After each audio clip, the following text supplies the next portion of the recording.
Hi, Michelle. Let's look at this new set of essays. We've got the movie preferences of young adults worldwide. So let's see what you wrote, okay? The bar chart illustrates the popularity of 6 genres of movie among teenagers globally across different genders. All right, this is good. You've done a nice job of rephrasing the topic. I want you to be careful with this word, teenagers. What does teenagers mean? It means from 13 to 18 years old. So essentially, we're talking about children, even though they're adolescents or teenagers. But this is talking about young adults. So you want to be careful. Is it a detail? Yes, because sometimes we do use young adults to talk about people of this age, but just be careful, because in the strictest sense of this word, they're not synonyms, not in the strictest sense, okay? So keep that in mind. You could have just said among young men and women, and that would have been okay. And then you wouldn't have had to say across different genders. So, popularity of 6 genres of movie gender among young men and women globally. And then you're done. Looking from an overall perspective, it is readily apparent that comedy, action, horror, and animation movies are more popular with males as compared to females. This condition is reversed in romantic and drama movies. Okay. Comedy movies are chosen as the most popular movie types among adolescents across the world, which is 145 in boys and 137 in girls. While action movies had the popularity of 135 in young males, the figure almost halved in the female population. Meanwhile, the results for each gender in animation and horror movies are particularly identical. You said practically, sorry.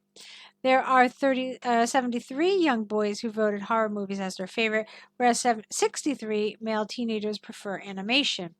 Both movie genres have 9 fewer females than males. Regarding romantic movies, it is the second most popular genre among female young adults, which is 116. This figure is almost 4 times that of male viewers. The number for male and female viewers on drama movies are 63 and 86, respectively.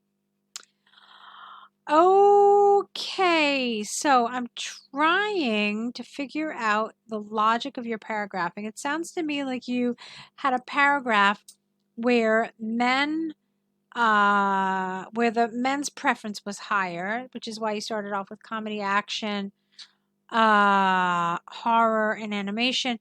And then you had one paragraph just for the two where women are more bigger fans, romantic and drama. Just want to make sure that that's correct. I think that's what you did. You did a good job of this. I don't really have a lot to say. The way you divided your answer is fine. There are other ways to do it, of course, but I thought what you did was an interesting way to do it. So I don't really have a lot to say about it. I thought you did a nice job with this, Michelle. Okay. So, one thing that I did want to mention is again the synonyms you used for young adults. You kept talking about adolescents and teenagers, and it's just not clear. For example, we talk about young adult fiction, and it's essentially writing, it's literature for teenagers, okay? But in the strictest sense of the word, that's not what a young adult is. So, like I said, I just want you to be careful with some of these synonyms. If you're not sure, it is better to be more cautious and, rather than make a mistake in like consistently because it's a different age group altogether. All right, nice job. Let's move on now to this discussion about domestic and international travel, the benefits and the drawbacks. Let's see what you said. Recently, it has been a trend for people to travel abroad or locally. Some people opine that mental wellness and financial improvements can be achieved through traveling, while others believe that this trend brings disturbance to the locals and environments.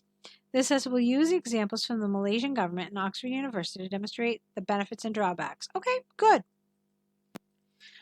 So, on the one hand, there is ample evidence that travelers are able to relieve stress and improve a country's economy by traveling domestically or internationally. This is because dopamine is released when people experience a change of environment. For example, recent empirical research by the Malaysian government demonstrated that 65% of Malaysians who had recent travel experience are less likely to have depression. Moreover, tourism will generate income for a country. When people travel, money is spent on entertainment and accommodation. For instance, based on the National Income Report in 2018 by the Malaysian government, tourism contributed 60% of the income to the country. Therefore, it is conclusively clear that travel activity boosts, you need here BOO, because this is a totally different word, one's mood and country's economy. All right, it's lovely. I thought you did a really nice job of this. Very cohesive, well developed. Each of your main ideas had support, so I thought it was a really, really well written paragraph. Nice job, Michelle. Let's look at the next paragraph. On the other hand, although there is a case for travelers, government, and international tourists, here you want to fix this a little bit. There is a case for the benefits of traveler. Well, that doesn't work either. Hang on a second. Let me see it. How do you want to say this? On the other hand, although there is a case for the benefits of travel, I mean, that's all you really needed to say of travel and tourism. Yeah, and then just move on. The impact of over-promoting tourism cannot be overstated. This is largely because the surge of travelers to tourist spots will severely disrupt the daily activities of the locals and cause environmental problems such as air and noise pollution. For example, an intensive study by Oxford University showed that over 70% of traffic congestion near well-known tourist attractions are caused by people coming from other states or countries. Carbon monoxide, singular, emitted from cars and tour buses, usually 1S, are known to contribute to air pollution.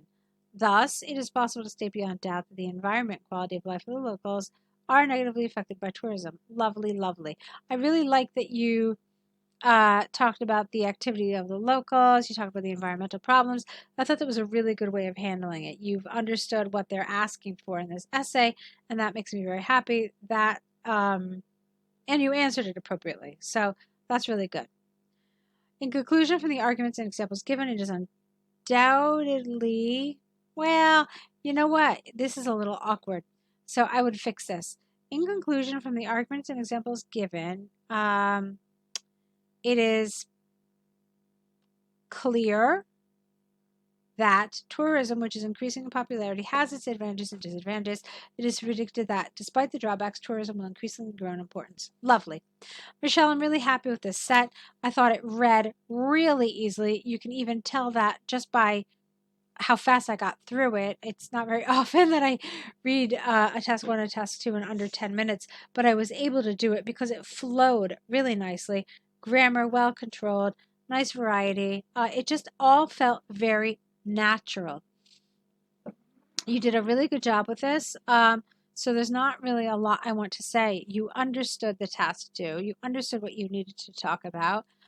So it showed, for me at least, a sophisticated handling, particularly of the negatives, because I see a lot about, oh, well, travel is negative because it's expensive.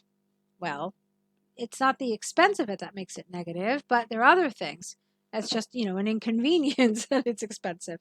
So I thought you handled all of this really well. Yeah, so that's pretty much it. I already corrected some of the small grammatical errors that I saw. Coherence and cohesion, task achievement, all really well controlled. Okay, so great job, and let's see more of these essays because you're doing great. So good luck.